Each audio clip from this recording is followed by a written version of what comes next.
Hello everyone, welcome to yourfaculty.com. I hope you got chance to see our previous video on percentage. I'm now on to the second video. We ended our previous video on how to calculate when there is a percentage increase. I told you a shortcut as well. Now let's move on to what if the question says the population, let's say the population of a particular town is 2000. And the question says that the population came down by 10%. So what is our usual way of calculating it? What do first try to find the difference. I mean, how much it came down. And how do we do that? We'll do 2000 into 10 by 100. So we get 200. And with that we say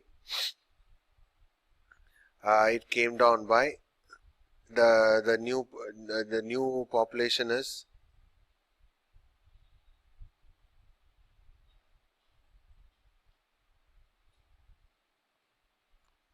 2000 minus 200, 1800.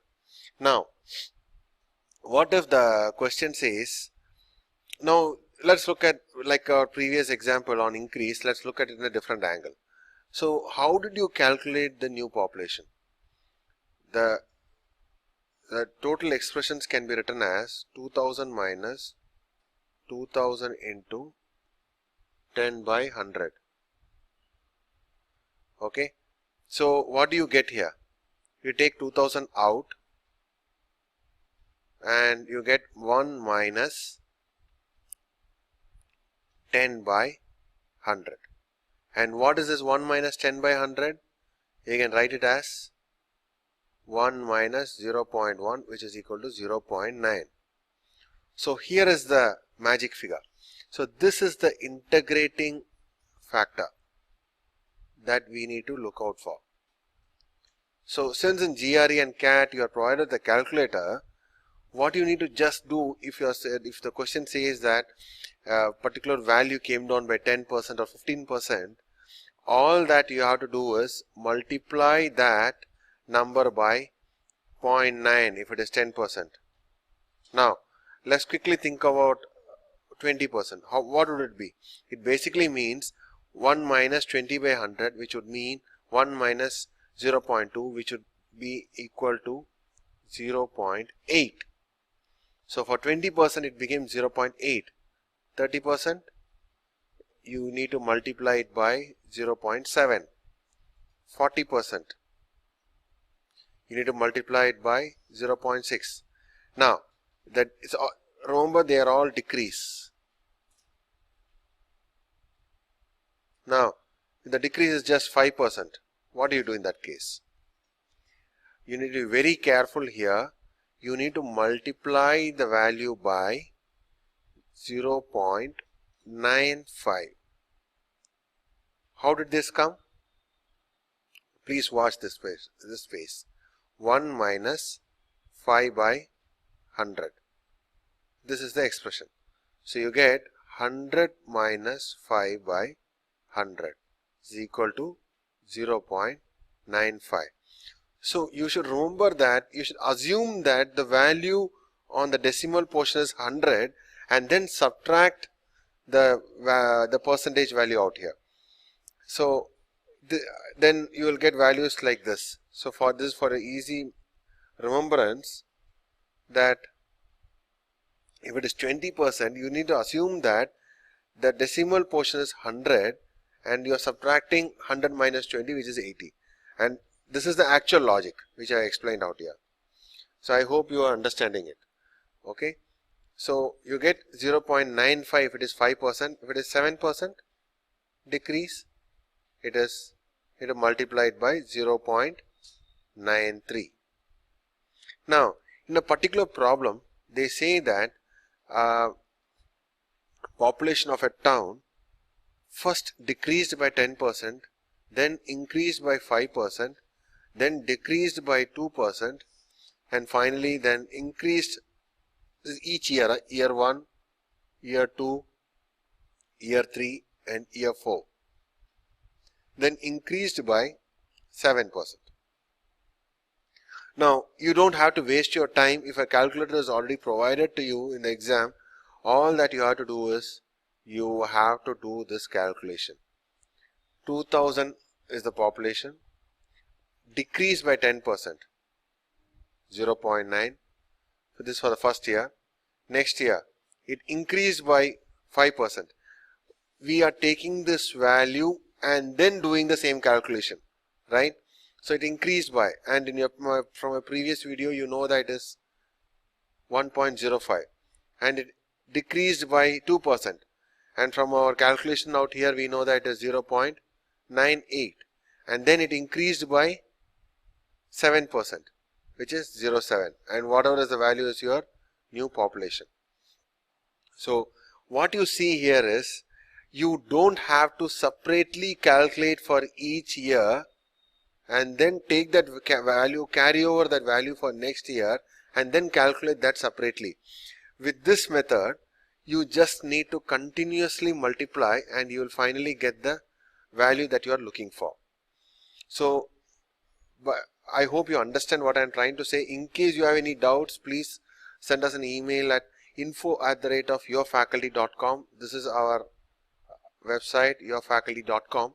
I hope you understand this concept. This is very important concept when you take up data interpretation kind of questions. You will have problems related to that. In fact, the number will be bigger number. All that you have to do is multiply using a calculator in an exam with those integrating values or factors, and you will get the answer.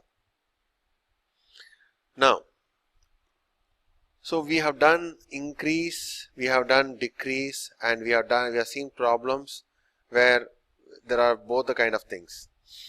Now, what happens in the case of a bank? In the case of a bank, you will see a compounded value. So your principal grows compounded. Basically, what does compound mean? So the previous example uses this concept of compounding. So what it means is you had 100 rupees and at 10% interest, what would it become? It would become 100 into 1.1, which is equal to 110 rupees at the end of 1 year.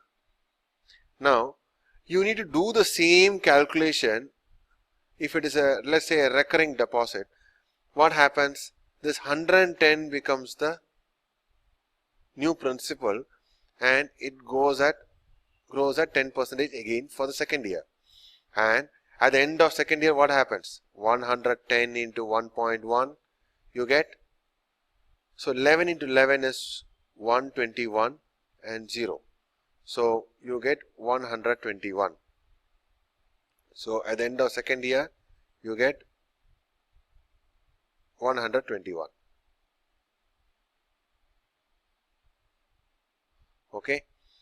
So what happens again?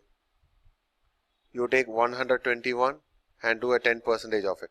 You can do similarly until you, let's say you done a 5-year deposit. So you have to do this sequentially for 5 years. Instead, you can do this technique that I explained in the previous chapter. So here again I'll show you into 1.1 is equal to something. Then you take this value out here, 10%, that value into 1.1, you get value. So you have to do it continuously for 5 times.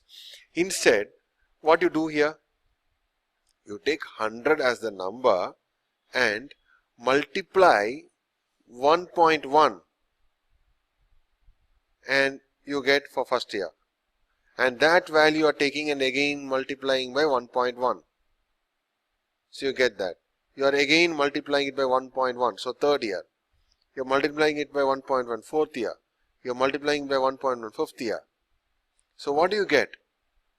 100 into 1.1 power 5. And this is exactly what is used when you want to calculate a compound interest. The same expression that you see there is basically 1 plus 10 by 100. This is what you see there to the power of 5, which is basically 1 plus r by 100 to the power of n. And that's the exact calculation we have done here.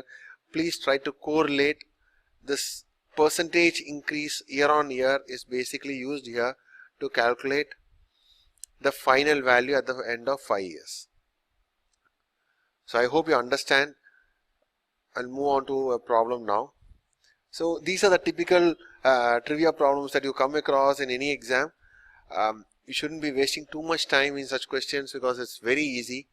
Let's start reading the question. If Sam's score, I mark it as S, is 40% more than Ben's score, what percentage is Ben's score less than Sam's score? So let's take the first approach that we have learned so far. So what do we know about Sam's score? Sam's score is equal to 1 plus 40 by 100 of Ben's score. So what does this mean? S is equal to, so you get 2, you get 5 here. So S is equal to 7 by 5 B. So what is B then? B is equal to 5 by 7 S. Now, before getting into solving this expression to get a percentage, let me try and explain to you what does this expression mean. This expression means that if a particular value was 100 and it became 120, what is the percentage increase? How do you calculate that?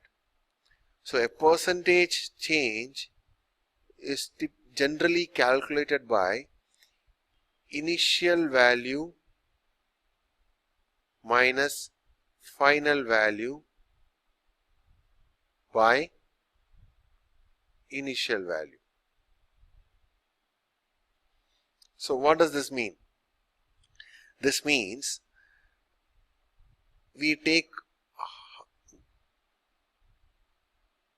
100 as the initial value and 120 as the thing by 100. So don't consider this because it is basically difference. Minus symbol, it just means that you need to find out the difference of these two values.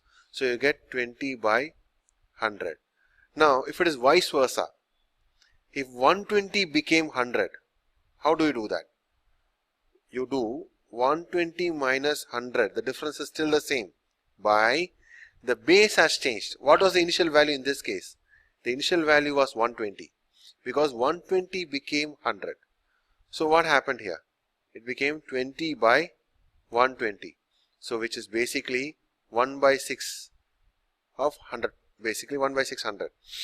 And what is 1 by 6?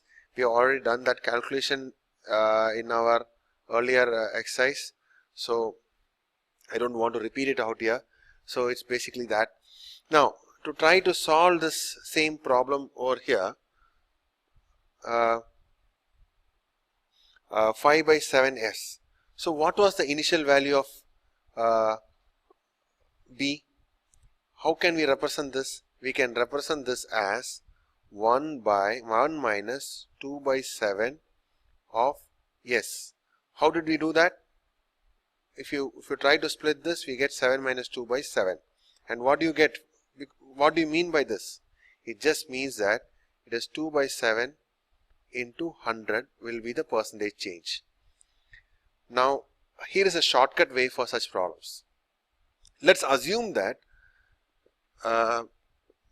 Ben's score is, I'll write it over here because I need just this space to solve this problem. Let's assume that Ben's score is 100. If Ben's score is 100 and and Sam's score is 40% more than Ben, then Sam's score will be 140. So going by this particular concept, difference between these two scores is 40. 140 minus 100. And what is the base value you are taking here? The base value that you have to take is Sam's score, 140. Ben's score is less than Sam's score. So 140 by 140 is equal to 2 by 7. And this is exactly what you have got here. 2 by 7. You solve the fraction. Thanks for watching this video.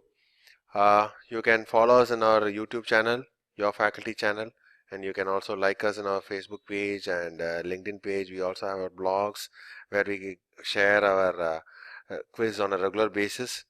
You can also take quizzes there. So blog.yourfaculty.com. You can see our tests in www.yourfaculty.com. There are a lot of tests for each of these exams, bank exam or IBPS exam or GRE or CAT. You can try out